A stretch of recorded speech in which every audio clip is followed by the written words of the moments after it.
मेरे प्यारे बच्चों, मैंने फर्स्ट वीडियो में रीजनिंग के सिलेबस की परिचर्चा की। रीजनिंग के एक एक टॉपिक को मैंने उसमें परिचय कराया था। आपने अगर रीजनिंग की कॉपी नहीं बनाई है तो निश्चित रूप से रीजनिंग की एक कॉपी बना लें। पहले वीडियो से उसके सिलेबस को एक एक करके नोट कर ले और तब इस दूसरे वीडियो पर आए, जिसमें आज मैं उसके फर्स्ट टॉपिक क्लॉक टेस्ट की शुरुआत करने चल रहा हूं। देखो, ये ऑनलाइन क्लास है, लेकिन इसका स्टाइल एकदम ऑफलाइन के तरह होगा। पूरी की पूरी क्लास एक सिस्टम के साथ आपको प्रस्तुत की जाएगी। तो अगर रीजनिंग का एक सिस्टम के साथ क्लास करना है, जैसे तैसे यहां वहां से क्लास नहीं करना है, तो कॉपी बनाइए और एक एक वीडियो को एक क्रमबद्ध तरीके से देखिए। तो चलो शुरू करते हैं। First topic, clock test. Hindi में इसे कहते घड़ी परीक्षण। क्या होता है भाई क्लॉक टेस्ट में? क्लॉक टेस्ट मैथ्स में भी आता और रीजनिंग में भी आता है, और मैंने सारे प्रश्नों को एक जगह संग्रह किया है ताकि रीजनिंग में आए चाहे मैथ्स में आए, हम उसे कमांड कर सके। क्लॉक के बहुत सारे मॉडल्स हैं, जिसमें आज के इस क्लास में मैं पहला मॉडल आपको सिखाऊंगा।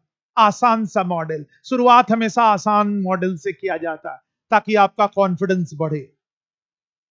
यह आसान मॉडल है क्लॉक एंड मिरर। घड़ी को दर्पण में देख के उसकी परिकल्पना की जाए।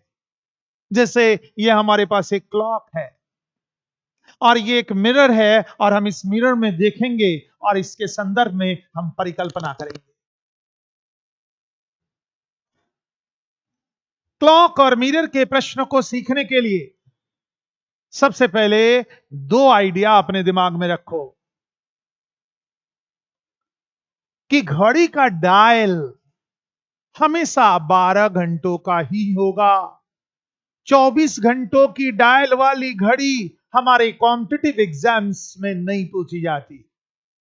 जब भी क्वेश्चन आएगा 12 घंटों की डायल पर ही बेस्ड क्वेश्चंस पूछे जाएंगे। हमारी घड़ी जब भी होगी उसमें 12 के बाद 1 बजेगा, 12 के बाद 13 नहीं बजेगा। सो दिमाग में बैठा लें कि सामान्य घड़ियां हमेशा 12 घंटों की होती है। दूसरा, मिरर में कोई भी चित्र उलटता नहीं है, मिरर में कोई भी चित्र पलटता है। और यह क्वेश्चन पलटने पर पूछा जाएगा, उलटने पर नहीं पूछा जाएगा। तो दो चीज हमने सीखा। सामान्य घड़ियां 12 घंटों की होती और दर्पण में कोई भी प्रतिबिंब पलट जाएगा। इन दो आइडिया के बेस पर मैं आपके स्क्रीन पर 3 क्वेश्चंस दे रहा हूं। पहले उन क्वेश्चन को कॉपी में अच्छे से नोट करें, बैक टू बैक नोट करें। फिर उसके बाद हम लोग उसकी समीक्षा करते हैं, बनाने के प्रोसेस को गौर करते हैं। तो चलो उन 3 प्रश्नों को सबसे पहले नोट करें। पहला प्रश्न है, एक घड़ी में 5 बज रहा है। ए वॉच इज शोइंग 5 o'clock। एक घड़ी में 5 बज रहा है। यदि दर्पण में देखे, मिरर में देखे, तो क्या बज रहा होगा? नोट कर ले कॉपी में। एक घड़ी में 5 बज रहा है, यदि दर्पण में देखे तो क्या बज रहा होगा? क्वेश्चन नंबर 2, एक घड़ी में 8 बजकर नोट करें कॉपी में, 8:25 हो रहा है। यदि दर्पण में देखे तो क्या बज रहा होगा? क्वेश्चन नंबर 3, एक घड़ी में 3:45 19 हो रहा है। यदि दर्पण में देखे तो क्या बज रहा होगा? आपने गौर किया होगा, क्वेश्चन नंबर 1 में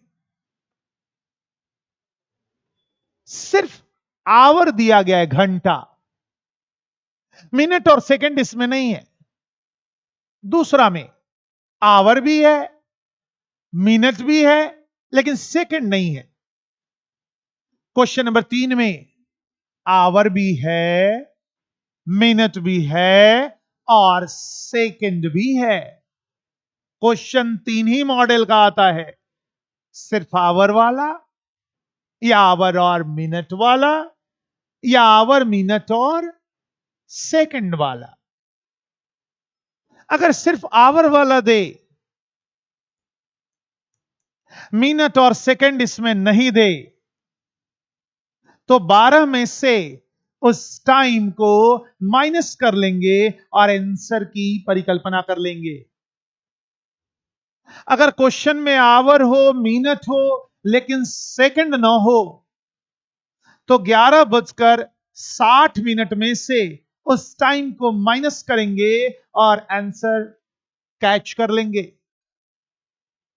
अगर क्वेश्चन में आवर भी दे दिया, मिनट भी दे दिया, सेकंड भी दे दिया, तीनों के तीनों दे दिए, तो 11:59 में से हम उस टाइम को माइनस करके आंसर की परिकल्पना कर लेंगे। क्वेश्चन नंबर 1, इसमें दिया गया है घड़ी में 5 बज रहा है, तो हम 12 में से 5 को माइनस करेंगे तो हमें 7 बजने का आभास होगा और हम आंसर निकाल देंगे। 7 बजे हमारे ऑप्शन नंबर सी में है, इसलिए सी इसका आंसर हो जाएगा। क्वेश्चन नंबर 2, 8:25, तो यहां लिखेंगे 8:25, चूंकि इसमें आवर और मिनट है, माइनस करेंगे तो ये होगा 35 और ये होगा 3:35, और ऐसा हमारे ऑप्शन नंबर सी में है, इसलिए सी इसका आंसर हो जाएगा। इसमें आवर भी है, मिनट भी है और सेकंड भी है। 3:45 तो हम लिखेंगे 3:45 माइनस करेंगे, ये हो गया 41, ये हो गया 14 और ये हो गया 8। 8:14 और 8:14 ऑप्शन नंबर बी में है, इसलिए आंसर इसका बी होगा। अब देखिए, सिर्फ आवर था तो हमने 12 में से माइनस किया, आवर और मिनट था तो 11:60 में से माइनस किया, और आवर मिनट सेकंड था तो 11:59 60 में से हमने माइनस किया। थोड़ा ध्यान दे, यहां लिखा है 12 बजे, ये 11:60 भी 12 ही बजे होता है, लेकिन तोड़ के लिखते हैं। 60 मिनट मतलब 1 घंटा, जब इस 11 में जोड़ेंगे तो 12 बज जाएगा। ये भी 12 ही है। 60 सेकंड मतलब 1 मिनट, जब इसमें जोड़ेंगे तो 60 मिनट हो जाएगा, 1 घंटा, इसमें जोड़ेंगे तो 12 हो जाएगा। लेकिन हम तोड़ के लिखते हैं क्वेश्चन को फास्ट बनाने के लिए 11:59 तो मैंने 5 चीजें बताई, जरा 5 चीजों पर एक बार रिवीजन कर ले। सामान्य घड़ियां 12 की होती, दर्पण में कोई भी प्रतिबिंब पलट जाता, सिर्फ घंटा हो तो 12 में से माइनस करें, घंटा और मिनट हो तो 11:60 में से माइनस करें, घंटा मिनट और सेकंड हो तो 11:59 60 में से माइनस करें, और इस तरह से ऐसे प्रश्नों को हम तेजी से बना पाएंगे। आप इन्हें नोट करें, इनके बेस पर मैं 3 और प्रश्न आपके समक्ष उतारता हूं। पहले इसे नोट कर ले कॉपी में।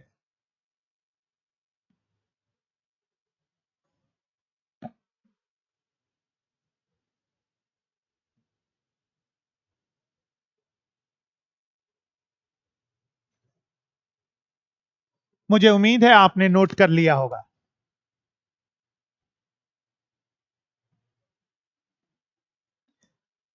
मैंने 3 प्रश्न आपके समक्ष रखा। क्वेश्चन नंबर 4, इसमें आवर है और सेकंड है। आपने देखा होगा पहला आइडिया था उसमें सिर्फ आवर था, दूसरा आइडिया था उसमें आवर और मिनट था, और तीसरा आइडिया जो था उसमें आवर मिनट और सेकंड की कहानी कही गई थी। क्योंकि इसमें सेकंड है इसीलिए ना पहला आइडिया का प्रयोग करेंगे ना दूसरा का, हम डायरेक्ट प्रयोग करेंगे तीसरा का। सेकंड उसी में था, पहला और दूसरा में सेकंड नहीं था। तो तीसरा आइडिया क्या है? 11:59 टाइम दिया है 4:34। तो हम लिखेंगे कैसे? तो 4 मिनट नहीं दिया है तो मिनट के जगह 0 लिखेंगे और सेकंड यहां पर 34 होगा, इसे हम लोग माइनस कर लेंगे। तो 60 में से 34 को माइनस करेंगे तो 26 आएगा, यहां पर 59 हमारा होगा और यहां पर 7 आएगा। तो 7:59 7:59 ऐसा हमारे ऑप्शन नंबर बी में है, इसलिए आंसर इसका बी होगा। हम लोग देखेंगे और आंसर देंगे, यानी मिनट ना दे तो मिनट के जगह हम 0 मान करके क्वेश्चन की समीक्षा करेंगे। क्वेश्चन नंबर 5, इसमें आवर भी है, मिनट भी है और सेकंड भी है।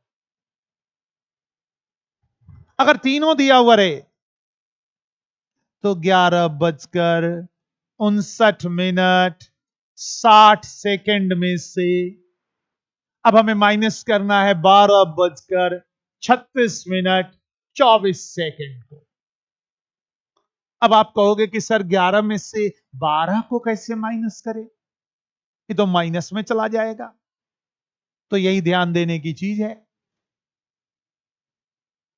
किसी भी घड़ी में 12 कोई टाइम नहीं होता। जब 12 बजता है तो हमारे घड़ी का टोटल डिस्प्लेसमेंट आकर के शून्य हो जाता है, 0 हो जाता है। आप इलेक्ट्रॉनिक घड़ी बांधोगे तो जब 12 बजाएगा तो उसकी जगह 00 बजेगा। तो ध्यान लगाना, यहां दे रहा है 12 बजे तो उसके जगह आप लिखेंगे 0 बजे। 36 मिनट और 24 सेकंड जब हम इसमें से माइनस करेंगे तो यह आएगा 36, यह आएगा 23 और यह आएगा 11, यानी 11:23 होगा। और ऐसा हमारे ऑप्शन नंबर बी में है, इसलिए आंसर इसका बी हो जाएगा। एंड लास्ट क्वेश्चन, इसमें भी सेकंड है इसलिए आइडिया नंबर 3 का उपयोग होगा।